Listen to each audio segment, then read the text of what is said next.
Hello everyone, this is me and this is class 9th chapter 8 motion, and this is a very important chapter. Let's start with the introduction of the chapter, and after this video if you have any doubt regarding this chapter, comment me down. Okay, I'll definitely reply. Let's start. So motion, what actually motion is? Whenever an object changes its position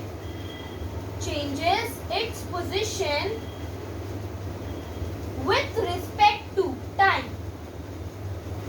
and surroundings, that is with respect to time, with respect to surroundings, our object is said to be in motion. And now listen to me. Motion has two states. First, rest. Second, motion.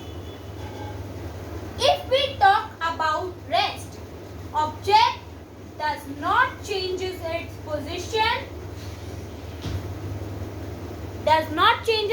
position with respect to time and with respect to surroundings.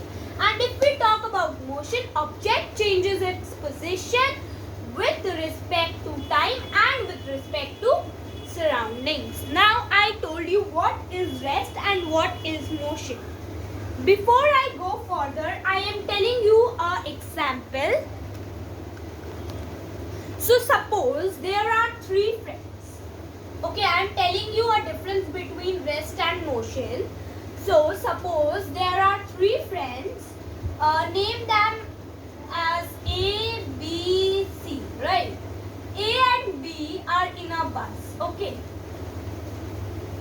A, B. And C is standing at the bus stop. Bus starts moving. So according to C, B is in motion. But A is sitting with B. So according to A, B is not in motion. So a object is in motion with respect to surroundings. Okay. Now I am telling you what is a origin. Okay. What is a origin? And how we describe motion. What is a origin? Origin is basically a reference point. So suppose example telling you, I will be telling you examples as well because by reading examples it is easy to understand a chapter. So example, suppose if I want to tell the position of a school. So I told you that a school is 2 kilometers far away from railway station. So here I am telling you the position of school with reference point of railway station. This is how our reference point is used. Now, motion along a straight line. I am covering the topics of your book, that is NCERT book. These are some important topics, right? So, motion along a straight line. Starting with the example, along a straight line. Starting with the example, line, mark it as O, O as 0, C as 25, B as 35 and A as 60. A as 60. Suppose an object started moving and an object reached to A. यानी कि उसने C को पार किया, B को पार किया. An object travels from C and B and reached to A. C B को पार करके जब वो A पे पहुंचा तो O and A equals to 60. O और A के difference है 60 kilometers. And then that object comes back to C. और A और C का है 30 ने कितना डिस्टेंस पार किया, that is distance covered by an object equals to 60 plus 35, that is 95 kilometers. This is how we calculate distance. कितना एक इंसान चला, how much a person walked. Let's go ahead now. So motion has two things. Motion has two types of quantities. Those are scalar quantities, vector quantities. I am covering the topics very fast and detailed. I am not reading the chapter because I am just covering the topics, right? So scalar quantities, vector quantities. So scalar quantities include magnitude, but they do not include direction. A scalar quantity has magnitude but does not have any direction, whereas a vector quantity has magnitude as well as direction.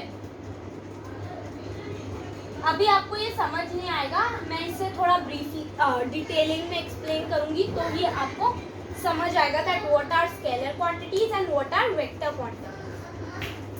Direction example of scalar quantity becomes distance and the example of vector quantity becomes displacement. What are these two? I am telling you, just a minute. तो सबसे पहले scalar quantity. Suppose करो scalar quantities में magnitude मतलब starting point तो होता है, पर कहीं भी चले जाओ आपका डिस्टेंस सिर्फ बढ़ेगा बढ़ेगा बढ़ेगा, डायरेक्शन मैटर नहीं करेगी. एग्जाम्पल के थ्रू समझो. सपोज ए ने स्टार्ट किया यहाँ से, तो ये हो गया मैग्नीट्यूड. ए ने स्टार्ट किया यहाँ से, तो ये पॉइंट बन गया मैग्नीट्यूड. अब वो चलता गया, भले टेढ़ा मेढ़ा टेढ़ा मेढ़ा टेढ़ा मेढ़ा, ये सब चलता गया नो मैटर किसी भी डायरेक्शन में. तो क्या होगी स्केलर क्वांटिटी? ये पूरा. जबकि वेक्टर क्वांटिटी में डायरेक्शन मैटर करती है. अगर वो ऐसे चला, ये तो मैग्नीट्यूड हो गया, पर डिस्टेंस कितना ट्रैवल होगा कि इधर से इधर, इनिशियल से final position, is called displacement. Distance के अंदर हम ये देखते हैं कि एक ऑब्जेक्ट कितना चला, और डिस्प्लेसमेंट के अंदर हम देखते हैं कि एक ऑब्जेक्ट ने कितना कवर किया. इसे थोड़ा सा और हम और अच्छे से समझेंगे. Let's start with distance and displacement. Okay, so distance and displacement. Distance and displacement. Okay, so suppose ये एक स्क्वायर है, ठीक है. This is A, this is B, this is C, this is D, और इसके बीच का डिफरेंस है 10 kilometre. एक इंसान ने चलना शुरू किया, 1 2 3 4, तो 4 पूरा इसने कवर किया, तो डिस्टेंस हो जाएगा 40 किलोमीटर, जबकि डिस्प्लेसमेंट होगा 0 किलोमीटर, क्योंकि वो तो वापस वही आ गया जहाँ से स्टार्ट किया था. तो डिस्प्लेसमेंट हो गया 0 किलोमीटर, दैट इज 0. ठीक है. अब सपोज करो कि उसने ए से स्टार्ट करके सीधा सी पे आ गया, ठीक है. सी पे आ गया तो डिस्टेंस हो जाएगा 30 किलोमीटर, क्योंकि 30 उसने चला, जबकि डिस्प्लेसमेंट होगा सिर्फ 10 किलोमीटर, क्योंकि ए से सिर्फ वो 10 किलोमीटर दूर है. तो ये हो गया डिस्टेंस एंड डिस्प्लेसमेंट. अब आ जाती है स्पीड.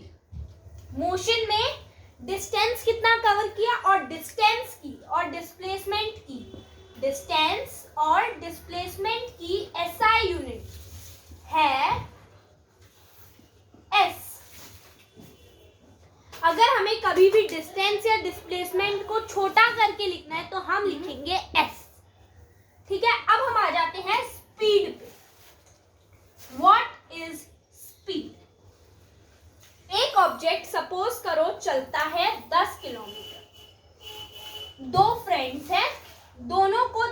किलोमीटर चलना है।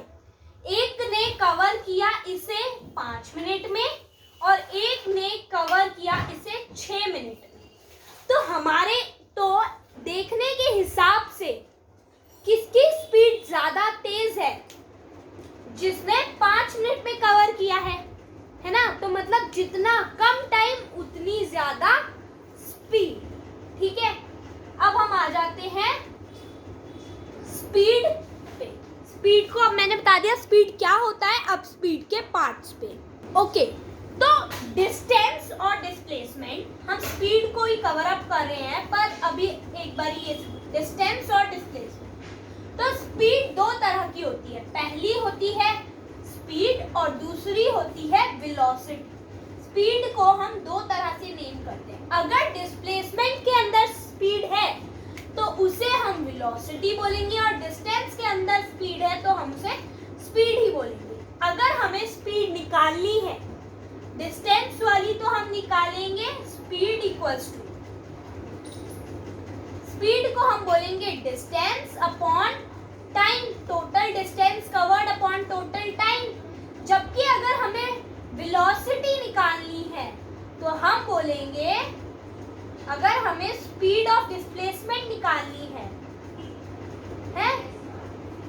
स्पीड ऑफ डिस्प्लेसमेंट निकालनी है तो हम बोलेंगे, अब ये तो एवरेज स्पीड का आ गया कि एवरेज स्पीड क्या है, पर अगर हमें एवरेज वेलोसिटी निकालनी है तो हम करेंगे v plus you upon 2।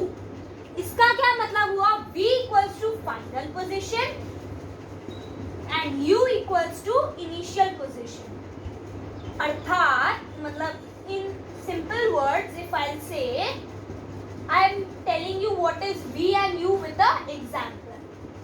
See here, suppose this is a and a object reached here, तो a हो गया u, b हो गया v, यानी कि जहां से हमने शुरू किया होता है वो हो जाता है u, और जहां पे हमने खत्म किया होता है वो हो जाता है v. Very easily I told you what is speed and velocity. Now I am coming to two types of motion. Those are uniform motion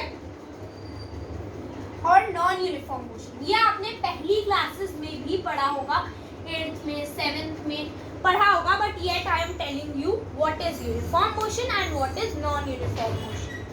Uniform motion के अंदर डायरेक्शन होती है, यानी कि यूनिफॉर्म मोशन में डिस्प्लेसमेंट है, जबकि नॉन यूनिफॉर्म मोशन में डायरेक्शन नहीं होती, इसलिए इसके अंदर डायरेक्शन है।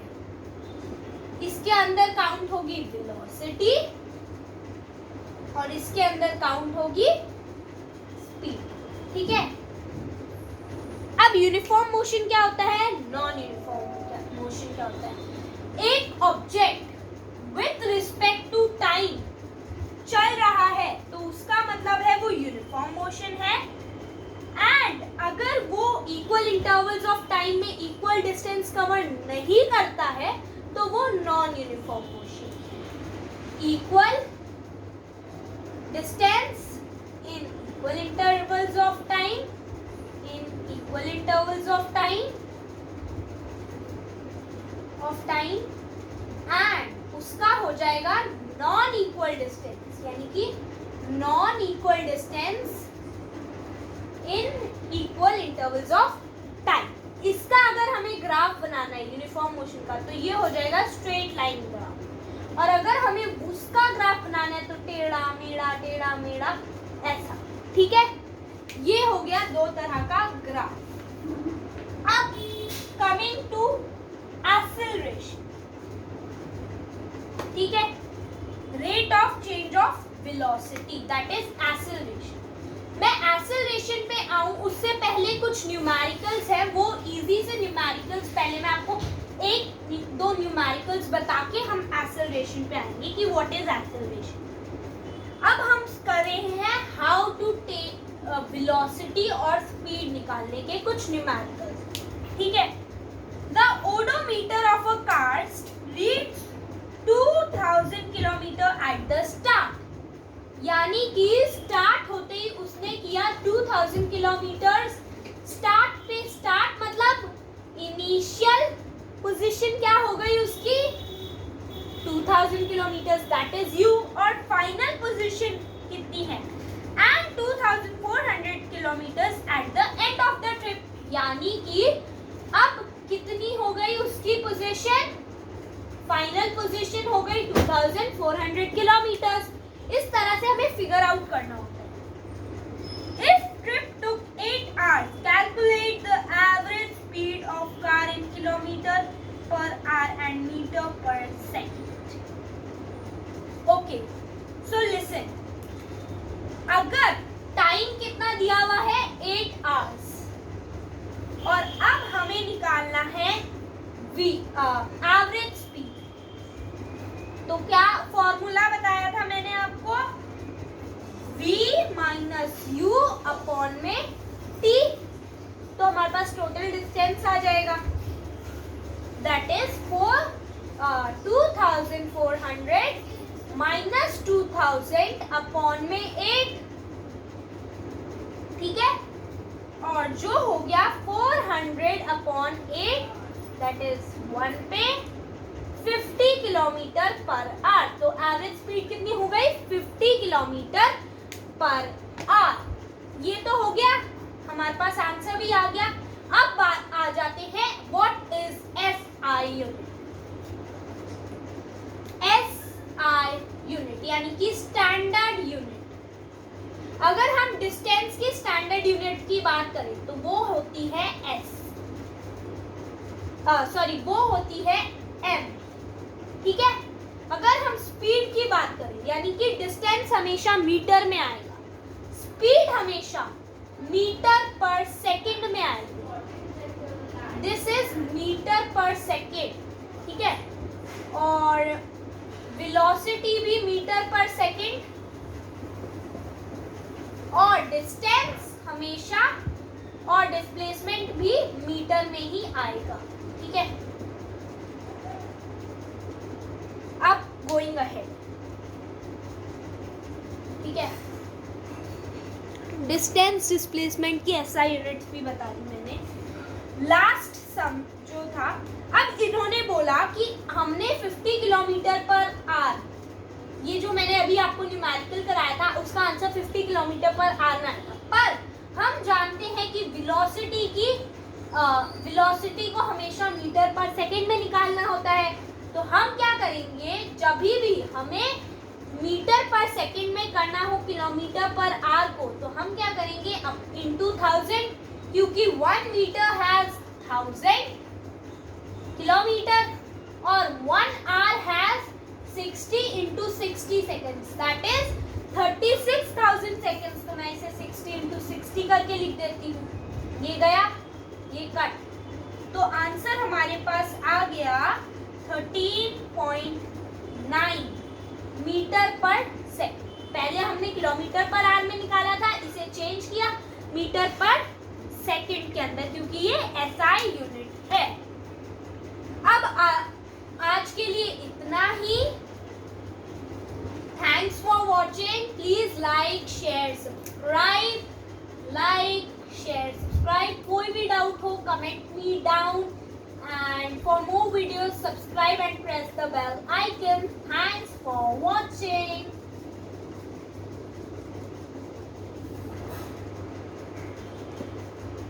Part 2 will come soon.